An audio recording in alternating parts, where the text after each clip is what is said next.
রাজধানীর প্রতিটি বাড়ি সোলারের আওতায় আনতে চায় সরকার। নবায়নযোগ্য জ্বালানি খাতে আসছে বড় ধরনের পরিবর্তন।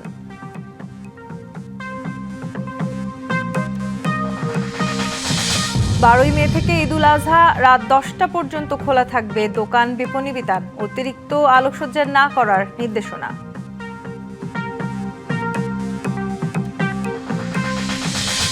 শাপলায় কয়েক হাজার নিহতের দাবি হেফাজতের। সাংবাদিক মোজাম্মেল বাবু ও রূপাকে ট্রাইব্যুনালে হাজিরের নির্দেশ।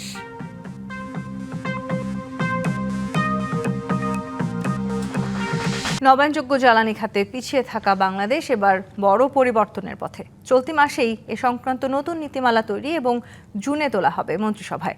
কথা জানিয়েছেন বিদ্যুৎ, জ্বালানি ও খনিজ সম্পদ মন্ত্রী ইকবাল হাসান মাহমুদ। তিনি বলেন, ঢাকার প্রতিটি বাড়িকে সোলারের আওতায় এনে বিদ্যুৎ খাতে বিপ্লব ঘটাতে চায় সরকার। তবে বিদ্যুতের দাম বাড়ানো নিয়ে কথা বলতে রাজি হননি মন্ত্রী। বিশ্বজুড়ে যখন সবুজ জ্বালানির জয়গান, সেখানে বাংলাদেশ এখনও অনেকটাই পিছিয়ে। Institute for energy economics and financial analysis IEEFA এর প্রতিবেদন বলছে, বিশ্বে যেখানে গড়ে 30% বেশি বিদ্যুৎ আসে নবায়নযোগ্য উৎস থেকে, বাংলাদেশে তা মাত্র 2.3%।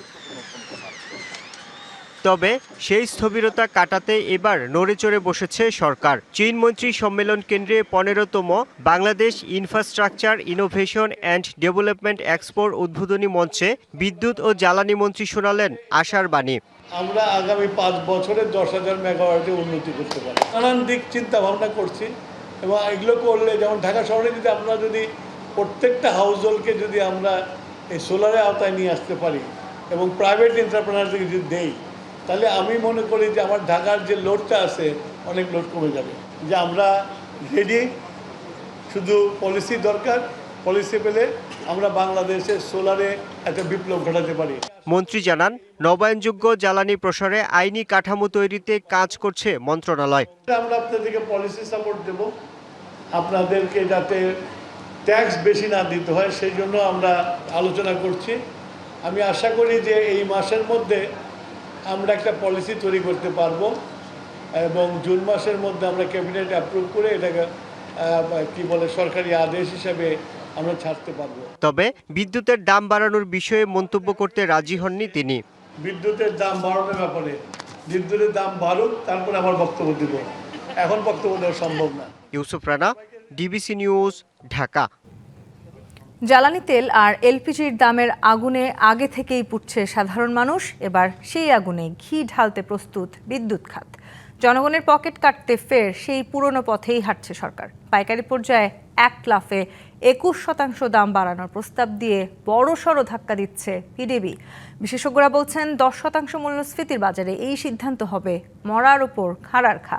লুটপাট, চুরি আর ক্যাপাসিটি চার্জের বোঝা জনগণের ওপর না চাপিয়ে অপচয় বন্ধের পরামর্শ তাদের।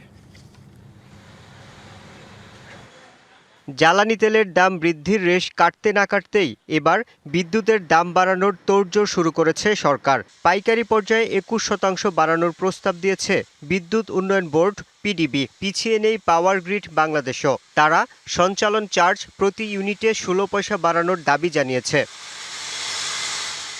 বিশেষজ্ঞরা বলছেন, বিগত সরকারের ভুল নীতি আর অদূরদর্শী পরিকল্পনার খেসারত দিচ্ছে সাধারণ গ্রাহক। লুণ্ঠনমূলক ব্যয় বৃদ্ধি করে যে স্ফীত মুনাফা অর্জন করে বিনিয়োগকারী মুনাফা নিয়ে চলে গেছে এবং সেই মুনাফা বিদেশে পাচার হয়েছে। সেই মুনাফা বিভিন্ন পর্যায়ে জানা অজানা দৃশ্যমান দৃশ্য অদৃশ্যের ভাগ বন্টন হয়েছে এবং এটা একটা বলতে পারেন যে আইনি কাঠামো দিয়ে এই ধরনের একটি অলিগার গোষ্ঠী তৈরি করা হয়েছে। এখন বিদ্যুতের দাম বাড়ানোর সঠিক সময় নয় বলছেন বিশেষজ্ঞরা, কারণ বর্তমানে দেশে মূল্যস্ফীতি ঊর্ধ্বমুখী, 10% আশপাশে ঘুরপাক খাচ্ছে। এই উচ্চ মূল্যস্ফীতি নিয়ন্ত্রণের চ্যালেঞ্জের মধ্যেই বিদ্যুতের দাম বৃদ্ধি মূল্যস্ফীতি আরও উস্কে দেবে। জনজীবনে সর্বব্যাপী এর প্রভাব পড়বে। বাসাবাড়ির যে বিদ্যুতের খরচ বাড়বে সেটা বোধহয়, সেটাও কষ্ট, কিন্তু সেটা বোধহয় সব কষ্টের মধ্যে সবচেয়ে ছোট কষ্ট। প্রভাবটা সর্বব্যাপী, সেজন্য খুব সাবধানে আমার মনে হয় এটা চিন্তা করতে হবে এবং সময়টা খুব কৌশলগতভাবে সময়টা নির্ধারণ করতে হবে যে হাই ইনফ্লেশনের বিরুদ্ধে যখন যুদ্ধ, সেই সময়টা এটা করাটা ঠিক না। দাম না বাড়িয়ে এই খাতে সিস্টেম লস কমানো, চুরি বন্ধ এবং অপ্রয়োজনীয় ক্যাপাসিটি চার্জ কমানোর তাগিদ এই অর্থনীতিবিদের। বিদ্যুৎ খাতে ব্যাপক সেভিংসের সুযোগ আছে। সেভিংসটা আসতে পারে সিস্টেম লস কমানোর মাধ্যমে, সেভিংসটা আসতে পারে চুরি কমানোর মাধ্যমে বা দুর্নীতি কমানোর মাধ্যমে, সেভিংস আসতে পারে অনেক ইনএফিশিয়েন্ট সাবসিডি আছে বা ইনএফিশিয়েন্ট ক্যাপাসিটি আছে, অনেক জায়গায় এটাকে রেশনালাইজ করার সুযোগ আছে।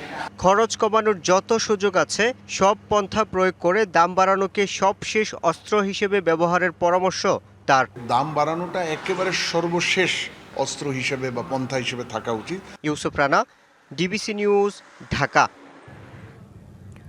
12ই মে থেকে ঈদুল আজহা পর্যন্ত দোকানপাট ও বিপণী বিতান সন্ধ্যা 7টার পরিবর্তে রাত 10টা পর্যন্ত খোলা থাকবে। এই তথ্য নিশ্চিত করেছেন দোকান মালিক সমিতির সভাপতি হেলাল উদ্দিন। সন্ধ্যা 7টার পরিবর্তে রাত 11টা পর্যন্ত দোকানপাট ও বিপণী বিতান খোলা রাখতে সরকারের কাছে আবেদন করেছিল দোকান মালিক সমিতি। পরে সরকার রাত 10টা পর্যন্ত খোলা রাখার অনুমতি দিয়েছে। তবে দোকানপাট ও বিপণী বিতানে অতিরিক্ত আলোকসজ্জা বা বিদ্যুৎ ব্যবহার না করার নির্দেশনা দেওয়া হয়েছে। জ্বালানি সংকটের কারণে গত 3রা এপ্রিল থেকে সন্ধ্যা 6টার মধ্যে দোকানপাট বন্ধের নির্দেশনা দেয় সরকার। এরপর ব্যবসায়ী সংগঠনগুলোর সঙ্গে বৈঠক করে 5ই এপ্রিল থেকে 1 ঘন্টা বাড়িয়ে দোকান বন্ধের সময় সন্ধ্যা 7টা করা হয়। পুলিশের উপর জনগণের আস্থা তৈরি হওয়ায় পর্যায়ক্রমে মাঠ থেকে সেনাবাহিনী সরিয়ে নেওয়া হবে, একথা জানিয়েছেন স্বরাষ্ট্রমন্ত্রী সালাহউদ্দিন আহমদ। তিনি আরও জানান, অনির্দিষ্টকালের জন্য সেনাবাহিনীকে মাঠে না রাখার নীতিগত সিদ্ধান্ত নিয়েছে সরকার। সচিবালয়ে পাথর উত্তোলন সংক্রান্ত বৈঠক শেষে ব্রিফিংয়ে স্বরাষ্ট্রমন্ত্রী বলেন, পুলিশ বাহিনীকে একটি সুশৃঙ্খল অবস্থায় ফিরিয়ে আনা সম্ভব হয়েছে। তালিকা করে চাঁদাবাজ, সন্ত্রাসী, মাদক ব্যবসায়ী এবং অস্ত্রধারীদের বিরুদ্ধে বিশেষ অভিযান চলছে জানিয়ে মন্ত্রী বলেন, কেউ আইনের ঊর্ধ্বে নয়। নিয়মতান্ত্রিকভাবে সিলেট ও সুনামগঞ্জ জেলার পাথর উত্তোলন এবং ব্যবস্থাপনা নিয়ে একটি কমিটির গঠন করা হবে বলেও জানান স্বরাষ্ট্রমন্ত্রী।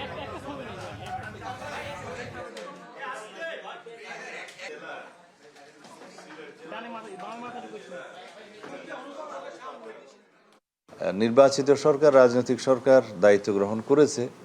আমরা পুলিশ বাহিনীকে একটা সুশৃঙ্খল অবস্থায় ফেরত নিয়ে আসতে পেরেছি বলে আমাদের এখন বিশ্বাস জন্মেছে, জনমনেও বিশ্বাস জন্মেছে।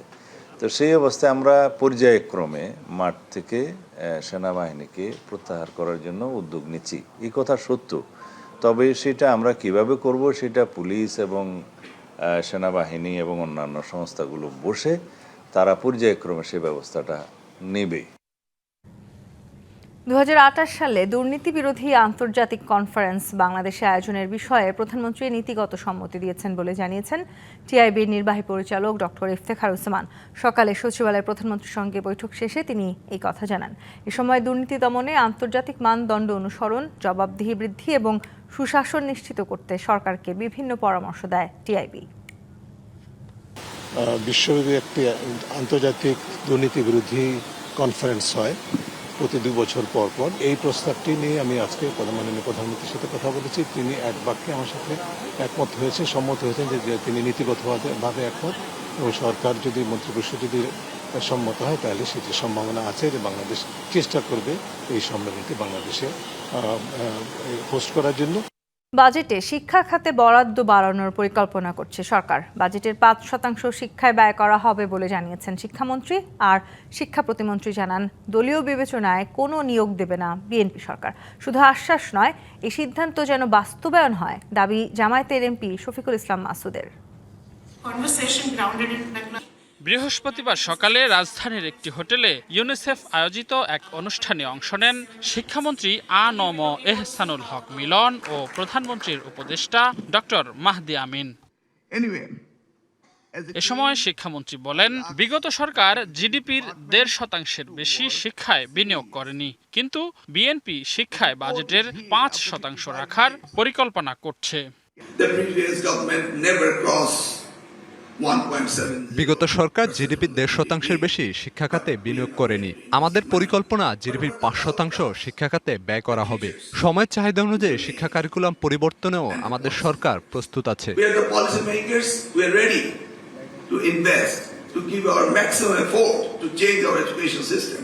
এ সময় প্রধানমন্ত্রীর উপদেষ্টা ডক্টর মাহদি আমিন জানান, প্রতিশ্রুতি অনুযায়ী ইন্টার 1 ইন্টারেক্টিভ ক্লাসরুমের দিকে এগুচ্ছে বর্তমান সরকার।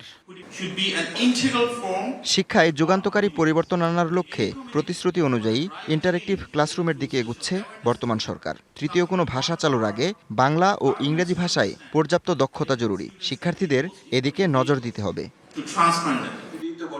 এদিকে রাজধানীর চীন মৈত্রী সম্মেলন কেন্দ্রে সরকারের অগ্রাধিকার ও শিক্ষা খাত, বাজেট ও বাস্তবতা শীর্ষক সংলাপের আয়োজন করে নাগরিক প্ল্যাটফর্ম। এতে অংশ নেন প্রাথমিক ও গণশিক্ষা প্রতিমন্ত্রী ববি হাজ্জাজ। এ সময় বিশিষ্টজনরা বৈষম্য দূর করতে শিক্ষাকে সর্বোচ্চ গুরুত্ব দেওয়ার আহ্বান জানান। দলীয় বিবেচনায় নিয়োগ বন্ধের দাবি জানান জামায়াত এমপি ডক্টর শফিকুল ইসলাম মাসুদ। জাতির জন্য শুধু একটা বাজেট ঘাটতি আমি তা বলবো না শিক্ষা খাতে, বরং একটা জাতির পশ্চাৎপদতার জন্য এটা একটা বেসিক দিক। এবং আমাদেরকে হারানোর জন্য আমাদের কোনো শত্রু দরকার নেই, আমাদের প্রতিবেশী অথবা আন্তর্জাতিক কোনো খেলোয়াড় দরকার নেই। আমরা নিজেরা হারার জন্য আমাদের যথেষ্ট করে আমরা দাবি করে রেখেছি এবং সেই অবস্থান আমরা তৈরি করে রেখেছি এবং আমরা হেরে যাচ্ছি। দলীয় বিবেচনায় নিয়োগের অভিযোগ নাকচ করে প্রতিমন্ত্রী বলেন, বৈষম্য দূর করতে ইবতেদায়ী এবং কওমি মাদ্রাসাকে প্রাইমারি বোর্ডের আওতায় আনার কাজ চলছে। ট্রেনিং না দিয়ে আমরা ক্লাসরুমে ঢুকাবো না এবং এখন তাদের ওই যে গত বছর পরীক্ষা দিয়ে এবছর নিয়োগ পেয়েছে 14,500 টিচার, তাদের ট্রেনিং প্রস্তুতি চলছে। তারা ট্রেনিং করে হয়তো within the next 4 to 6 months তারা শ্রেণী কক্ষে প্রবেশ করবে। সরকারি চাকরি দলীয়করণ এগেন আমরা চাই না কখনো হোক, আমরা আসলে চাই না কখনো হোক। আমাদের প্রচেষ্টা থাকবে সরকারের পক্ষ থেকে যেন না হয়। অনুষ্ঠানে সরকারের নীতি বাস্তবায়নের ধারাবাহিকতা ও স্থায়ী শিক্ষা কমিশন গঠনের উপরও জোর দেন বক্তারা। কিন্তু এই কমিশনের রিপোর্ট বর্তমানে রেদওয়ানুল হক, ডিবিসি নিউজ, ঢাকা। রাজধানীর মতিঝিলে শাপলা চত্বর হত্যাকাণ্ডে আন্তর্জাতিক অপরাধ ট্রাইব্যুনাল 58 জন নিহতের তথ্য পেলেও কয়েক হাজার নিহতের দাবি করছে হেফাজত ইসলাম। সংগঠনের নেতারা চিফ প্রসিকিউটরের সঙ্গে বৈঠকে এই দাবি করেন। বানোয়াট তথ্য দিয়ে ঘটনা অন্যদিকে প্রবাহিত করার অভিযোগ আনা হয় কারাবন্দী সাংবাদিক মোজাম্মেল বাবু ও ফারজানা রূপার বিরুদ্ধে। 14 মে তাদের ট্রাইব্যুনালে হাজিরের নির্দেশ দেওয়া হয়েছে। শাপলা চত্বর হত্যাকাণ্ডের তদন্ত চলাকালে বানোয়াট বয়ান তৈরির অভিযোগে সাবেক মন্ত্রী ডাক্তার দীপুমণি, সাংবাদিক মোজাম্মেল বাবু ও ফারজানা রূপাকে ট্রাইব্যুনালে হাজির করার আবেদন জানিয়েছে প্রসিকিউশন। 14 মে এই 3 জনকে হাজির করার নির্দেশ দেওয়া হয়েছে। এ প্রসঙ্গে চিফ প্রসিকিউটর বলেন, ঘটনাকে পরিকল্পিতভাবে ভিন্ন খাতে প্রবাহিত করার চেষ্টা করেছিলেন তারা। পরিকল্পিত ব্যাপারটা ছিল এবং এটা শুধু আপনার সত্যকে আড়াল করার ব্যাপার না, এটা কিন্তু তারা প্রি প্ল্যান ছিল। অর্থাৎ ঘটনার আগের থেকে তাদের এরকম একটা প্ল্যান ছিল যে এরকম ঘটনা ঘটাবে এবং এইরকম বিবৃতি দিয়ে মানুষকে বিভ্রান্ত করবে। বৃহস্পতিবার সকালে চিফ প্রসিকিউটরের সাথে দেখা করেন হেফাজত নেতারা। দাবি করেন ঘটনায় 5 মে হাজার হাজার নেতাকর্মীকে হত্যা করা হয়। 2013 সালের শাপলা চত্বরে তৎকালীন ফ্যাসিস্ট আওয়ামী খুনি হাসিনা সরকার যে মেসাকার করেছিলেন, এটার গণহত্যাকারীদের দৃষ্টান্তমূলক শাস্তি যেন দেশবাসী দেখতে পাই।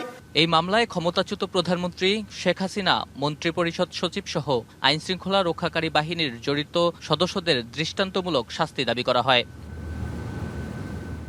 নাজমুল হুদা, ডিবিসি নিউজ, ঢাকা। প্রযুক্তি এই যুগে জবাবদিহির বাইরে থাকার সুযোগ নেই সরকারের, কথা বলেছেন তথ্য ও সম্প্রচার মন্ত্রী জহিরুদ্দিন স্বপন। তার অভিযোগ, বিগত সরকারের মুক্ত গণমাধ্যমের প্রতিশ্রুতি ছিল গাল ভরা বুলি। বিএনপি সরকার গণমাধ্যমের স্বাধীনতা নিশ্চিতে প্রতিশ্রুতিবদ্ধ বলেও জানান মন্ত্রী। রাজধানীর বসুন্ধরায় কেবল অপারেটর অ্যাসোসিয়েশন অফ বাংলাদেশের আয়োজনে international cable TV broadcasting and communication expo এর উদ্বোধনীতে আয়োজকরা অভিযোগ করেন, কন্টেন্ট ক্রিয়েশন ও খবর সংগ্রহের নামে নাগরিকদের প্রাইভেসি নষ্ট করছে একদল অসাধু ব্যক্তি। সরকারের প্রতি এই সমস্যা সমাধানে নজর দেওয়ার আহ্বানও জানান তারা। আমরা আইনের সহযোগিতা নিয়েছি, মন্ত্রণালয়ে গিয়েছি, বারবার বলেছি, কিন্তু আমরা সেই সহযোগিতাটা পাই। আমরা আশা করি বর্তমান যে তথ্য সম্প্রচার প্রতিমন্ত্রী আছেন, উনি যদি 2টি পদক্ষেপ নেন, আমাদের ইন্ডাস্ট্রি আজকে ভগ্নদশা থেকে আবার ঘুরে দাঁড়াবে। তথ্য ও সম্প্রচার মন্ত্রী বলেন, গণমাধ্যম এখন আগের তুলনায় অনেক স্বাধীন। এই যুগে সবার কাছে স্বচ্ছ ও জবাবদিহির মধ্যে থাকতে প্রতিশ্রুতিবদ্ধ সরকার। কোনো রাষ্ট্র সেই পরিমাণ ক্ষমতা রাখে না যে পরিমাণ ক্ষমতা থাকলে সে তথ্য প্রবাহের বাইরে থাকবে, জবাবদিহিতার বাইরে থাকবে এবং তার খুশি মতো সে সিলেক্টিভ ইনফরমেশন ফ্লোকে বজায় রাখবে। এই গণমাধ্যমের যুগে জনগণের কাছে সার্বক্ষণিকভাবে স্বচ্ছ থাকা এবং জবাবদিহিতার প্রক্রিয়ার মধ্যে থাকাটা কত জরুরি। দেশের ব্রডকাস্ট ও যোগাযোগ প্রযুক্তি খাতকে আরও সমৃদ্ধ করার লক্ষ্যে এই আয়োজনে অংশ নিচ্ছে কেবল অপারেটর, টিভি চ্যানেল, আইএসপি ও প্রযুক্তি সেবাদাতা বিভিন্ন প্রতিষ্ঠান। আর এই এক্সপো চলবে শনিবার পর্যন্ত। Manjuma Afroz, Nilima, DBC news, Dhaka. পুশের নোটিফিকেশন ও SMS এর মাধ্যমে প্রতিটি শিশুর অভিভাবকের কাছে টিকার বার্তা পৌঁছে দেওয়ার কথা জানিয়েছেন ঢাকা উত্তর সিটি কর্পোরেশন প্রশাসক শফিকুল ইসলাম খান। তিনি বলেন, 1,20,000 শিশুকে টিকার আওতায় আনার লক্ষ্যে কাজ চলছে। বিকেলে নগর ভবনে হামের প্রকোপ নিয়ে এক আলোচনা সভায় এসব কথা জানান প্রশাসক। বলেন, টিকাদান কার্যক্রম সফল করতে মাঠ পর্যায়ে সচেতনতামূলক ক্যাম্পেইনের পাশাপাশি বাসা বাড়িতে প্রচারণা জোরদার করা হবে। প্রশাসকের আশা, সমন্বিত এই উদ্যোগের ফলে কোনো শিশুই টিকার বাইরে থাকবে না।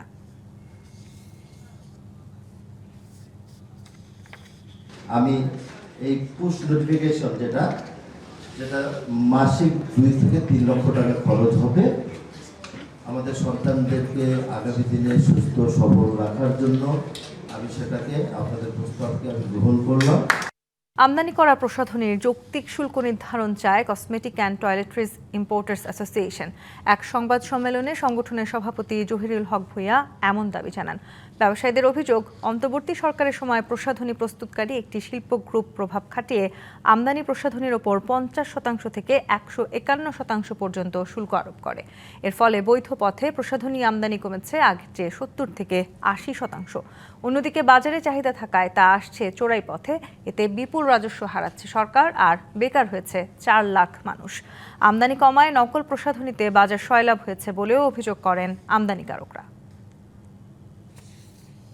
বগুড়া বিমানবন্দরকে কার্গো সুবিধা সম্পন্ন আন্তর্জাতিক বিমানবন্দরে উন্নীত করার সিদ্ধান্ত নিয়েছে সরকার। একই সঙ্গে বিমান ঘাঁটি এবং পাইলটদের প্রশিক্ষণের জন্য ফ্লাইং একাডেমি চালু করা হবে। দুপুরে বিমানবন্দর পরিদর্শন শেষে এসব তথ্য জানান বেসামরিক বিমান চলাচল ও পর্যটন মন্ত্রী আফরোজা খানম রিতা।